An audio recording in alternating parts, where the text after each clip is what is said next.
Vamos para a Bíblia? Vamos pedir que a palavra de Deus faça em nós o que acabamos de cantar, que nasça em nós a presença, a paz do nosso Senhor Jesus. Abra sua Bíblia no livro de Romanos, capítulo 8. Hoje nós vamos estudar o livro de Romanos, alguns versículos, e vamos começar no capítulo 8. Vamos ler alguns versículos desse capítulo.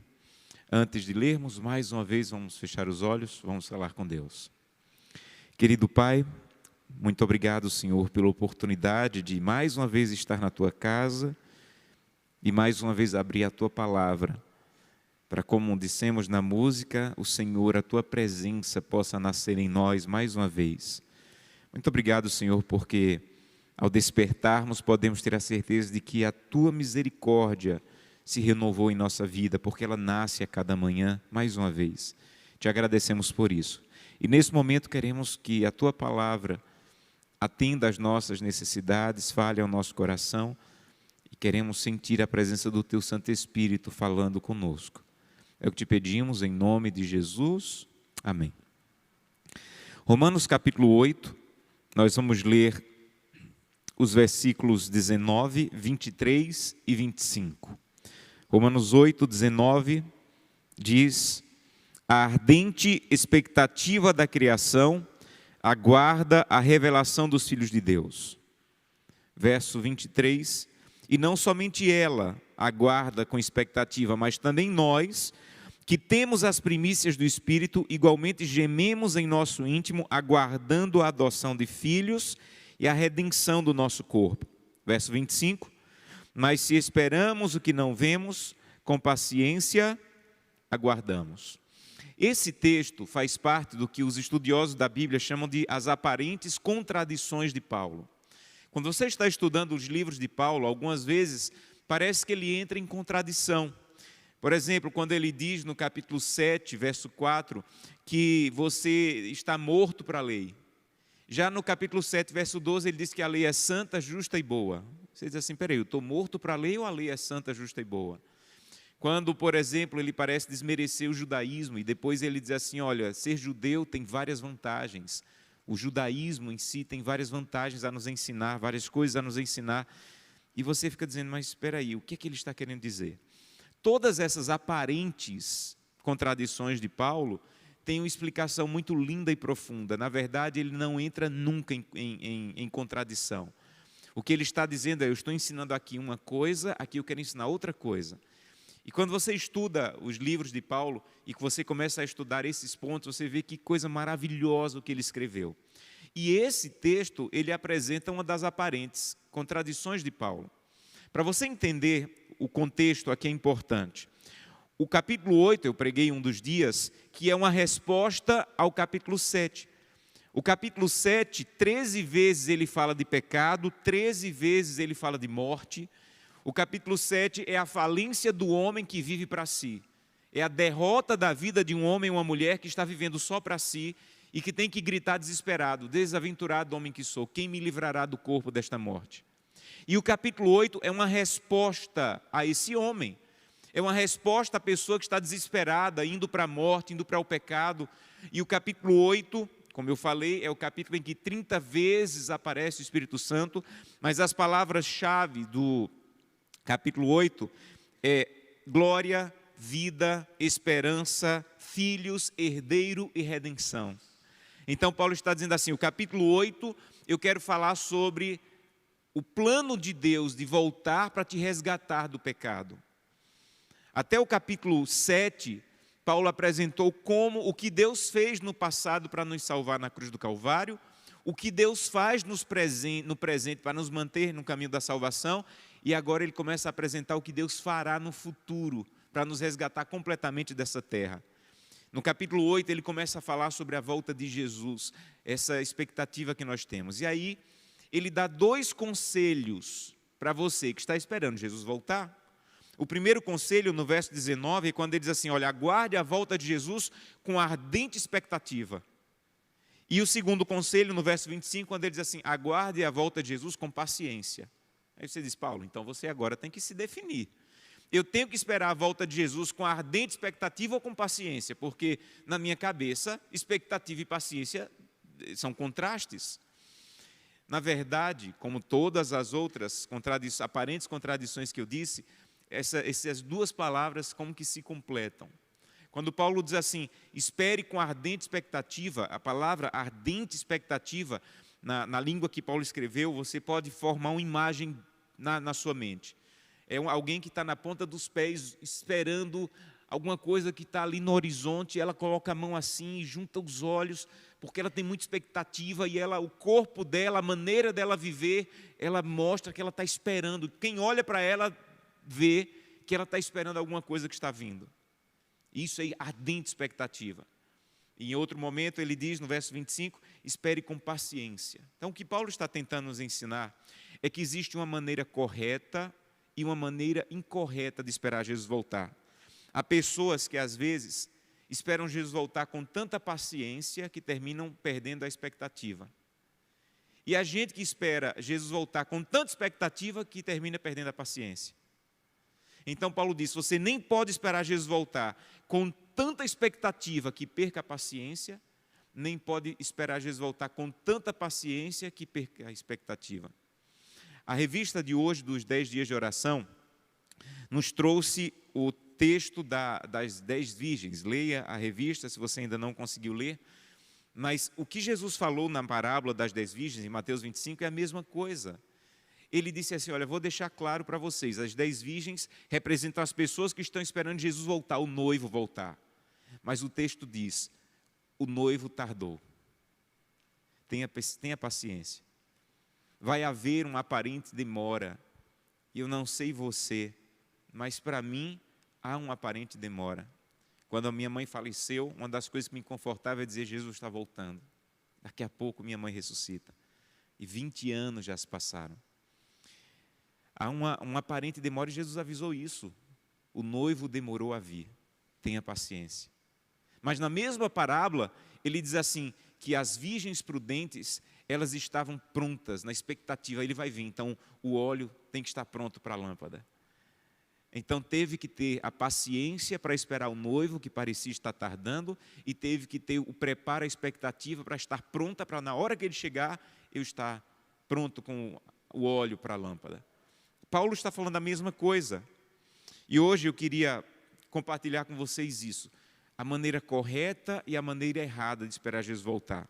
Eu quero começar falando sobre a maneira errada de esperar Jesus voltar. Segundo Paulo, a maneira errada de esperar Jesus voltar é você ter uma expectativa impaciente.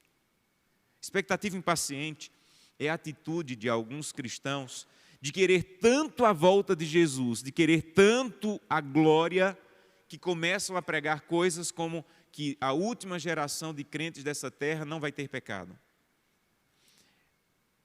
Quando não teremos nenhum traço, nenhuma natureza pecaminosa, quando a trombeta soar e Jesus nos levar para o céu. Até lá, vamos lutar com a natureza pecaminosa, como eu falei antes. Mas tem algumas pessoas que começam a querer tanto a glória, que começam como que antecipar a glória. E começam a querer que aqui já tem uma geração sem pecados, como eu aguardo e almejo o dia que Jesus vai dizer assim, vosso conflito está terminado, nunca mais você vai lutar contra o mal. Mas isso vai ser quando ele aparecer nas nuvens. Até lá, eu vou ter que todos os dias ir à presença de Deus para que ele arranque de mim a natureza pecaminosa. Então eu não posso esperar Jesus voltar com tanta expectativa ao ponto de tentar antecipar o que só vai acontecer na glória.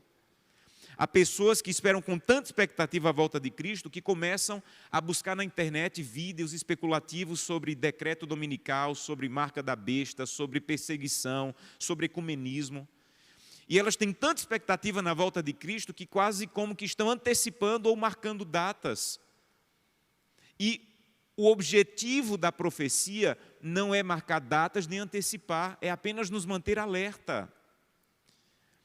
Um dia eu recebi um e-mail de uma pessoa dizendo, pastor, você prega para muitas pessoas, pregue aí, isso é urgente, tem uma fábrica na Alemanha que já está preparando o chip que vai ser colocado na mão e na testa, o senhor tem que pregar porque isso é urgente, vai acontecer em alguns meses. Faz 10 anos que eu recebi esse e-mail.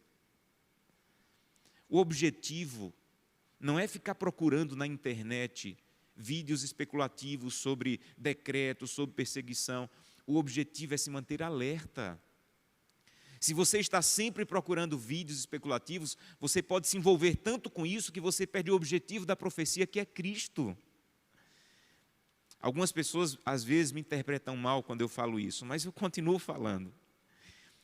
Eu não gasto 1 minuto do meu tempo procurando vídeos na internet sobre perseguição, sobre decreto. Isso vai acontecer? Vai, está profetizado. Mas o que é que eu posso fazer para antecipar ou adiantar isso? Absolutamente nada, está no tempo de Deus. Sabe o que é que eu faço? Sabe onde eu gasto o meu tempo? Me preparando na presença de Deus para que quando isso aconteça eu esteja de pé.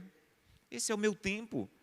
Eu tenho que decidir se eu vou ficar numa expectativa tão grande que começo a procurar vídeos especulativos, coisas que parecem que estão marcando a data da volta de Cristo, ou eu vou me concentrar em preparar a minha vida e a minha família para que quando isso aconteça eu esteja bem. Não seria a primeira vez na história que alguém que sabia tudo de profecias se atrapalhou. Quando os reis magos chegaram em Jerusalém dizendo, olha, nós vimos uma estrela, tem uma profecia lá no nosso povo que Balaão deixou há muito tempo, que fala dessa estrela, nós estudamos essa profecia e viemos aqui. E Herodes chamou os sábios da época e disse assim, que história é essa de profecia, de estrela? E os sábios disseram, eles só sabem essa profecia? Nós sabemos várias.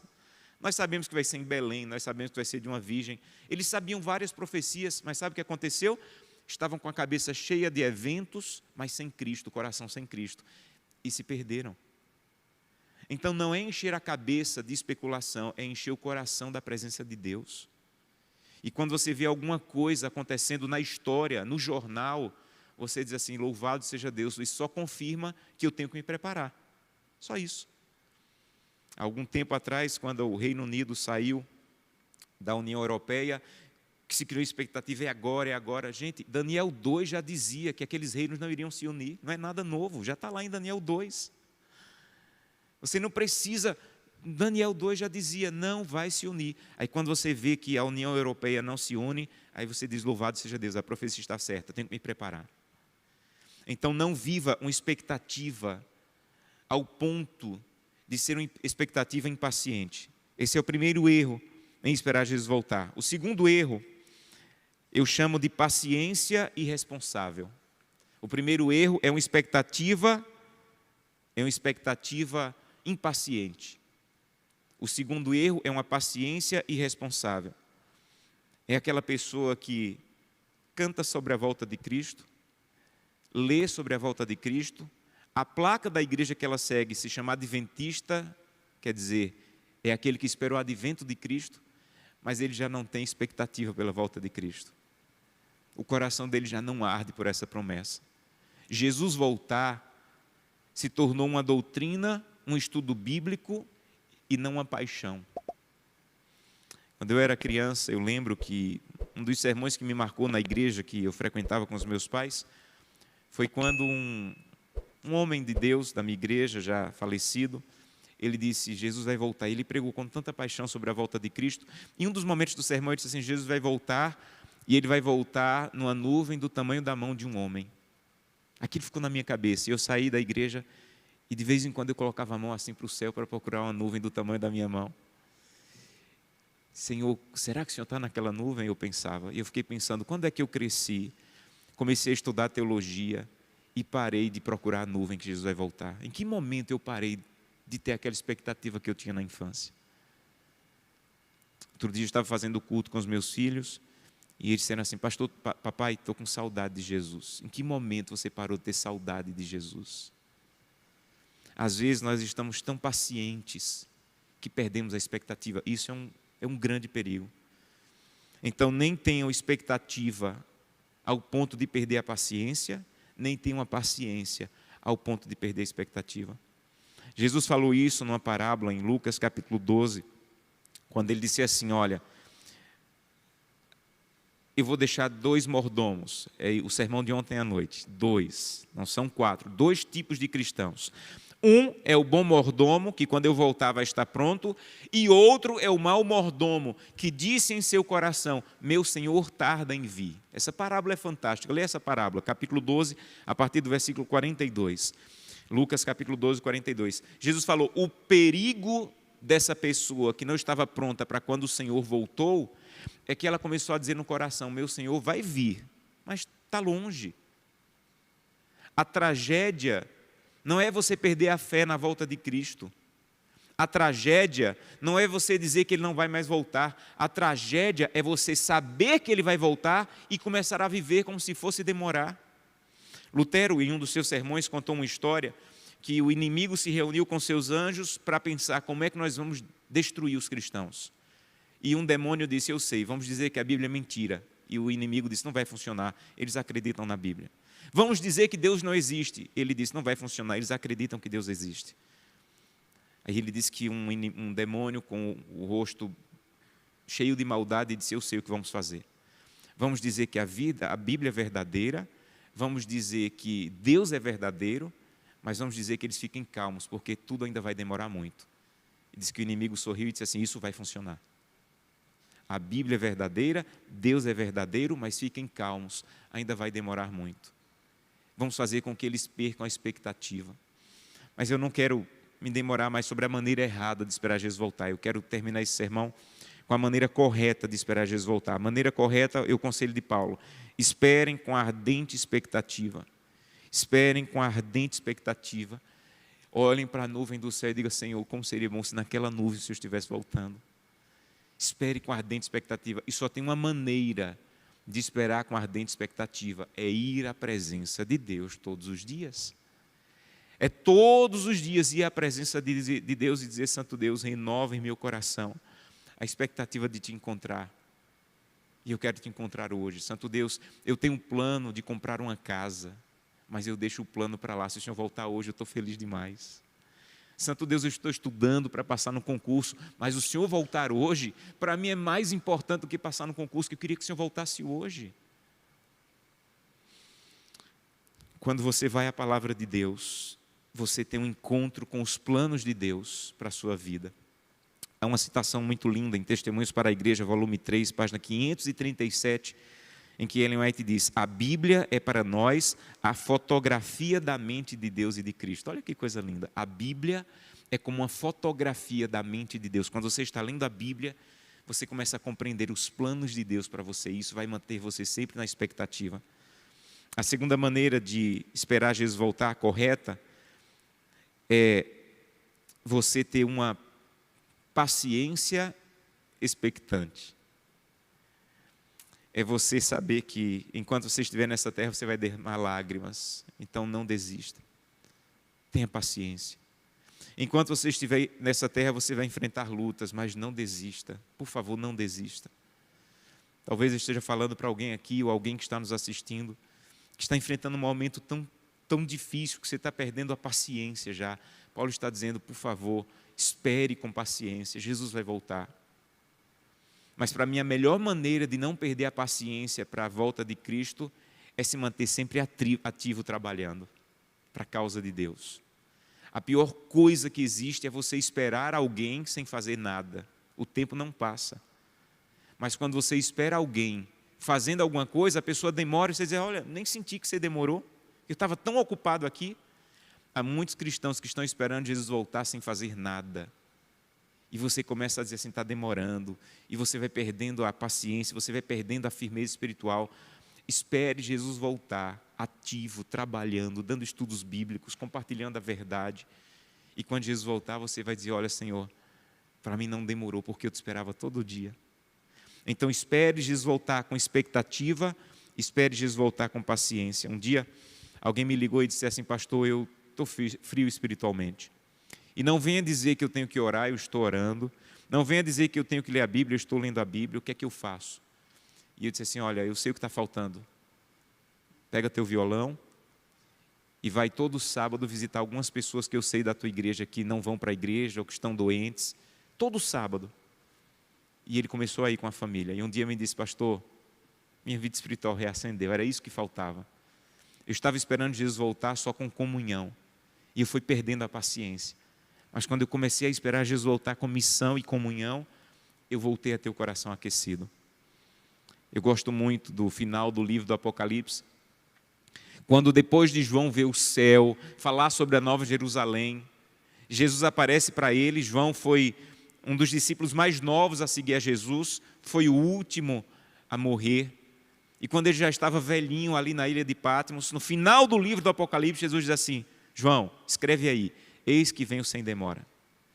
João havia ouvido Jesus falar isso há 50 anos. Quando Jesus disse: não se turbe o vosso coração, crê em Deus, crê também em mim, na casa do meu pai há muitas moradas, eu vou voltar para buscar vocês. Aí Jesus aparece 50 anos depois, a igreja perseguida, os amigos de João mortos, martirizados. Aí Jesus diz assim: escreve aí, eis que venho sem demora. Se fosse eu tinha dito: ô Jesus, vou escrever não. Faz 50 anos que eu estou esperando isso e o Senhor não chega. Está demorando, Senhor. Mas sabe o que João escreveu? Amém. Vem, Senhor Jesus. Sabe o que João estava dizendo de verdade? Para quem está esperando Jesus Cristo voltar, está sempre pronto. Não importa se vai voltar amanhã, depois de amanhã, mês que vem, eu sempre vou ter o amém para dizer: amém, vem Senhor Jesus. Diz que um dia Francisco de Assis estava capinando o quintal da casa dele, alguém passou e disse assim: Francisco de Assis, se Jesus voltasse daqui a 1 hora, o que é que você faria? Ele parou e disse assim: se Jesus voltasse daqui a 1 hora, ia dar tempo eu terminar de capinar. O que ele estava dizendo de verdade é: quem está esperando Jesus voltar, está sempre pronto. Eu não preciso mudar a minha vida porque Jesus vai voltar daqui a 1 hora. Eu já estou pronto porque já estava aguardando Ele, já estava na presença dEle, já estava vivendo do lado dEle. Então, se Ele voltar hoje, amém. Se Ele voltar daqui a 1 mês, Deus seja louvado. Mas eu estou sempre pronto a dizer amém. Vem, Senhor Jesus. Me permitam concluir com uma história. Eu creio que só há uma pessoa que poderia perder a expectativa e a paciência sobre a volta de Jesus. E essa pessoa se chamava Guilherme Miller. Guilherme Miller, ele nunca foi um adventista do 7º dia, mas foi um homem que, como igreja, nós admiramos, e vou falar sobre as profecias que ele apresentou para o mundo nos próximos sermões pela manhã. Guilherme Miller, ele estudou a Bíblia de maneira muito profunda, e quando chegou em Daniel, principalmente Daniel capítulo 7 até o final, ele começou a perceber que havia uma profecia ali que dizia que alguma coisa iria acontecer no final de 2.300 anos, ou 2.300 tardes e manhãs.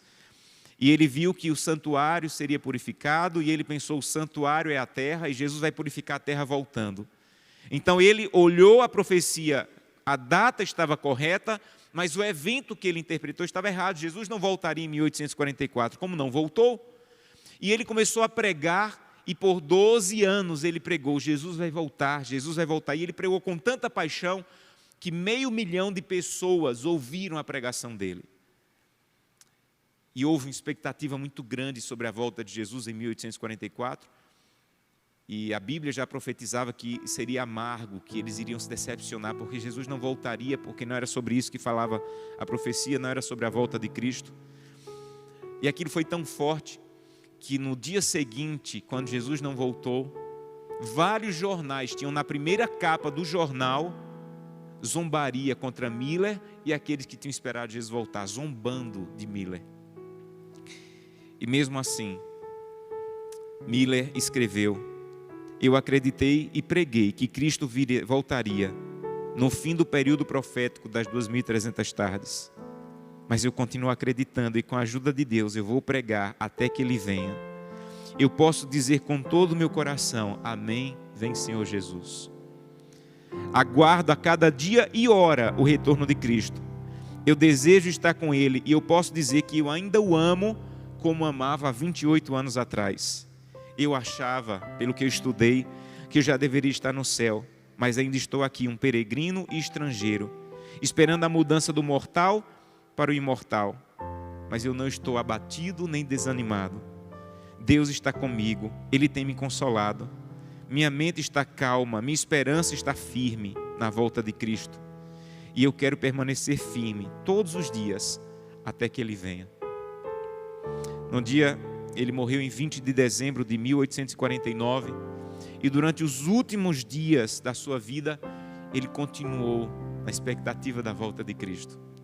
Quando a família dele percebeu que ele estava muito fraco, mandaram um telegrama para um amigo dele, Josué Raimes, que acompanhou ele durante muitos anos.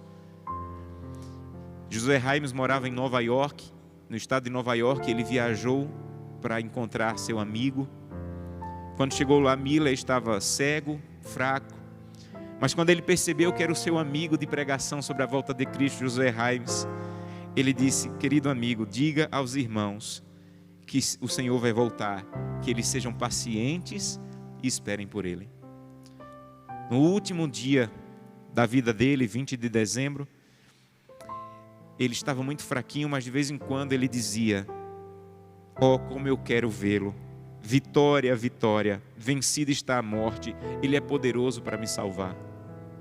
E ao longo do dia ele foi perdendo as forças, respirando com dificuldade, e calmamente ele deu seu último suspiro às 3h05 da tarde. Ellen White teve uma visão em que ela viu um anjo guardando o túmulo de Guilherme Miller até a volta de Cristo. Miller conhecia muito sobre profecia, ele conhecia muito sobre a volta de Cristo, e ele não permitiu que aquele evento que ele conhecia tanto pegasse ele de surpresa. Essa é a tragédia de um adventista que vem a perder a salvação. Ele conhece tudo, mas ele perdeu a expectativa, perdeu a paciência. Ele vai ser surpreendido por um evento que ele conhecia, que ele cantava, que ele pregava.